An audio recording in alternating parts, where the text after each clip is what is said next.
Salut à tous et bienvenue dans cette nouvelle vidéo. Aujourd'hui, c'est une vidéo un petit peu spéciale puisque c'est l'heure du bilan 2024 et de la présentation des objectifs 2025.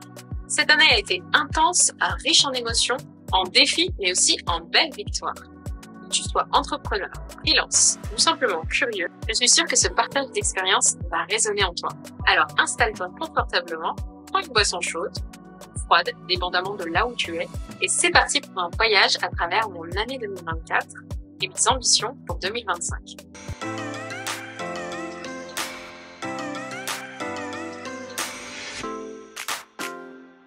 Alors, commençons par le bilan du premier trimestre. Donc, comme d'habitude, j'ai mes notes à côté de moi pour ne pas oublier quoi que ce soit.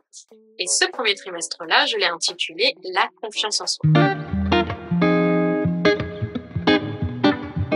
On passe par le premier trimestre où ça a été une période où j'ai énormément grandi. J'ai vraiment travaillé ma confiance en moi à ce moment-là, puisque c'était la première fois que je prenais la parole en public, notamment à l'EFAP, qui est une école de communication, avec mes interventions aussi à l'Eden, une école de data, de tech, à l'Escalator, qui est un incubateur, et chez Academist, qui est un centre de formation. Et de ces expériences de prise de parole en public, j'ai vraiment appris à gérer mon stress. J'ai renforcé ma confiance en moi et surtout, je suis sortie de ma zone de confort parce que parler en public, c'est vraiment pas quelque chose avec lequel je suis à l'aise et c'est vraiment une prise de risque. C'est vraiment aller faire quelque chose en ayant peur de le faire. Et j'adore cette phrase qui dit que si une chose vous fait peur, c'est qu'il faut que vous la fassiez, c'est que vraiment, il faut vous lancer dans cette chose. Parce que c'est là où vous grandissez le plus, en fait, quand vous sortez de votre zone de confort. Alors, je suis sortie de ma zone de confort, mais c'était pas sans fatigue. Ça m'a demandé beaucoup d'énergie, de travailler sur moi, de travailler mon stress, de travailler les éléments de mes prises de parole, justement, qui me faisaient encore défaut, de travailler également le contenu de mes formations à dispenser en direct, puisque pour l'instant, jusqu'à 2024, je donnais que des formations à distance ou des MOOC, donc des formations préenregistrées, donc j'avais pas l'échange direct avec les élèves et ça me manquait beaucoup, donc j'ai vraiment ajouté ça à ma liste de compétences et j'en suis très fière. Sauf que j'étais assez fatiguée et heureusement le ramadan est arrivé à ce moment-là, autour du 15 mars, et il m'a permis de vraiment me recentrer sur l'essentiel, de me reposer. J'ai tout coupé et je me suis recentrée sur ma religion, sur mes adorations et mes invocations pour récupérer un maximum d'énergie pour le reste de l'année. En tout cas, ce trimestre a prouvé que je pouvais relever les défis même quand j'avais peur et même quand la fatigue pointait le bout de son nez, puisqu'en fait, ça m'a permis de savoir que j'étais capable de détecter à quel moment la fatigue arrivait et justement d'anticiper pour pouvoir me reposer avant que ça devienne out. Ensuite, on passe au deuxième trimestre que j'ai intitulé une période d'épreuve, simplement parce que je suis passée par un moment très difficile. Le deuxième trimestre a été marqué par le fait que mon papa a été hospitalisé en urgence, en soins intensifs pendant 1 mois et demi. Et donc il a été plongé dans un coma pendant plusieurs jours et vous pouvez imaginer la période de stress, d'incertitude et de chamboulement que ça a été. Sans hésitation, j'ai pris l'avion et je suis arrivée à Abidjan en 2 jours, puisque mon papa vit à Abidjan et moi je vis en France. Et je suis venue avec ma mère afin d'être à ses côtés et de l'aider à se réveiller de son coma. À ce moment-là, j'ai vraiment mis mon business en pause. J'ai gardé uniquement 2 clients en community management et 1 client en formation. Ma priorité, c'était mon père, ma famille et rien d'autre. Cette période, elle m'a vraiment appris qu'il faut savoir ralentir parfois dans la vie, que la santé, le temps et les moments précieux passés avec nos proches sont irremplaçables. Donc, ça m'a vraiment chamboulé ma notion du temps. Mon rapport avec le temps, mon rapport avec l'argent a vraiment changé à ce moment-là. Et c'est pour ça d'ailleurs que je vous ai fait une vidéo récemment sur le fait que le temps est plus important que l'argent. Parce qu'à ce moment-là, toutes mes convictions sur ces 2 notions ont été complètement chamboulées. Ça a été une épreuve très difficile, mais heureusement, on arrive au 3e trimestre que j'ai intitulé « La quête de la liberté ». Et donc l'été est arrivé, en juillet, mon papa est sorti de l'hôpital et j'ai décidé de souffler un peu. À ce moment-là, j'ai vraiment accusé le coup parce que quand il était à l'hôpital, j'étais forte, j'ai continué à travailler avec mes clients, j'ai continué à donner des formations en direct qui me demandent beaucoup d'énergie quand même. J'ai continué à aller le voir à l'hôpital tous les jours, tout en étant très positive parce que je voulais absolument pas qu'il ait d'ondes négatives. Donc je venais avec un grand sourire et et je lui racontais plein d'histoires, plein de choses pour que il se rappelle en fait de tout. Et donc ça a été quand même une période où j'ai dû rester forte. C'était d'ailleurs un conseil de mon mari qui m'a dit de rester absolument forte et que mon papa à ce moment-là et ma maman d'ailleurs aussi avaient besoin de moi.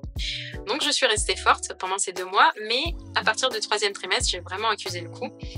J'avais vraiment besoin de me reposer et donc j'ai décidé de souffler.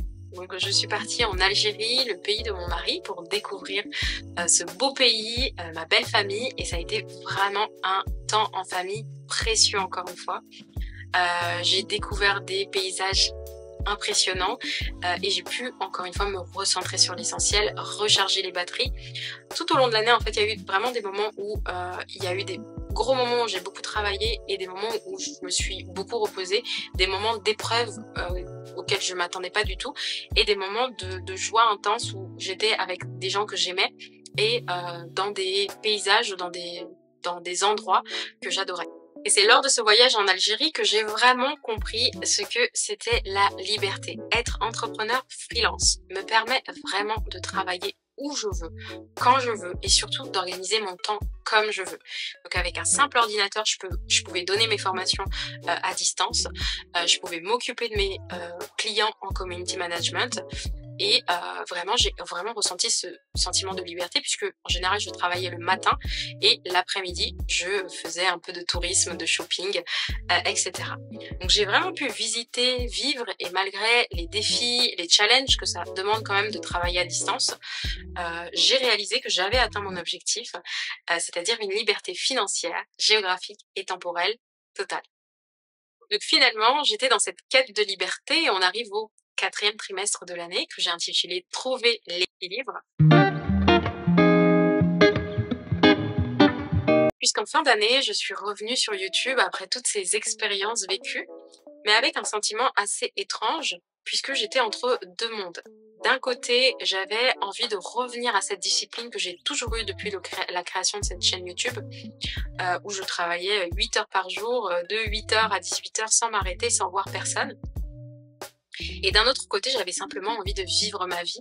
J'ai passé les 10 dernières années de ma vie à bosser, à faire partie de cette hustle culture qui m'a valu 3 ou 4 burn-out d'ailleurs. Et en fait, je me suis rendu compte que j'avais simplement besoin de vivre, de perdre mon temps, de ne pas avoir un emploi du temps hyper carré pour avancer sur mes projets, de rencontrer du monde. Et donc, j'étais vraiment dans cette quête d'équilibre et je me rendais compte que je le trouvais en fait en travaillant un petit peu le matin et en étant libre l'après-midi. Et ben finalement, j'avais trouvé cet équilibre. Je pouvais travailler de n'importe quel pays, de la France, de la Côte d'Ivoire, de l'Algérie. Et j'ai compris que l'équilibre est vraiment essentiel lors de ce dernier trimestre de cette année. C'est essentiel d'avoir une vie où on partage avec les autres, où on rencontre des personnes inspirantes, mais aussi où on génère de l'argent pour vivre sereinement. Parce que c'est l'argent en fait qui nous permet ensuite d'investir dans des projets qui nous tiennent à cœur. Donc vraiment tout ça c'est une question d'organisation et d'équilibre et cette réflexion elle m'accompagne aujourd'hui toujours et elle guide vraiment mes choix et mon organisation, mon quotidien pour l'année à venir.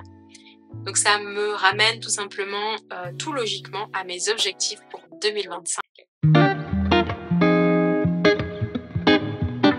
2025 s'annonce vraiment comme une année charnière. Bon, en même temps, je dis ça avec toutes les années, mais mon principal objectif cette année, c'est vraiment le lancement de la refonte de ma formation Community Manager, dans laquelle je vais m'investir à 2000%.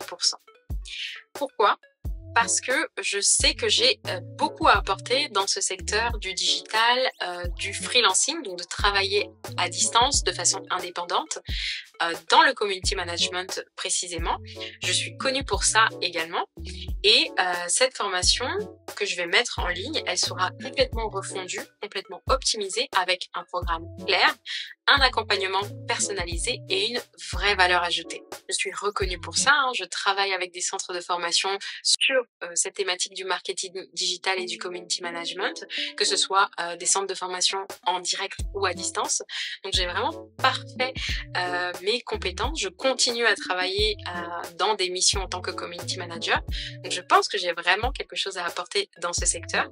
Et je veux aider les futurs community managers à se professionnaliser, à développer des compétences solides, notamment en termes de gestion du temps, d'organisation, mais aussi en termes de gestion des publicités, de copywriting, de création de vidéos comme celle-ci, pour qu'ils se sentent véritablement prêts à affronter le marché. Je vous en reparle très vite dans une prochaine vidéo, mais préparez-vous, ça va être incroyable. Alors, si je devais conclure cette vidéo, je dirais simplement que 2024 a été une année de défis, mais aussi de victoires, et surtout de prise de conscience. Mais 2025, c'est l'année de l'action et de la consolidation. Alors, n'hésite pas à me dire en commentaire quels sont tes objectifs pour 2025. Quels défis est-ce que tu as surmonté cette année? Partage ton expérience parce qu'elle pourra certainement inspirer quelqu'un d'autre. Si cette vidéo t'a plu, n'oublie pas de liker la vidéo pour m'encourager dans mon travail, de laisser un commentaire, de t'abonner à la chaîne et d'activer la cloche de notification pour être informé lorsqu'une nouvelle vidéo est publiée. On se retrouve très bientôt pour la suite de cette aventure. Merci pour ton soutien et à très vite sur YouTube. Ciao, ciao!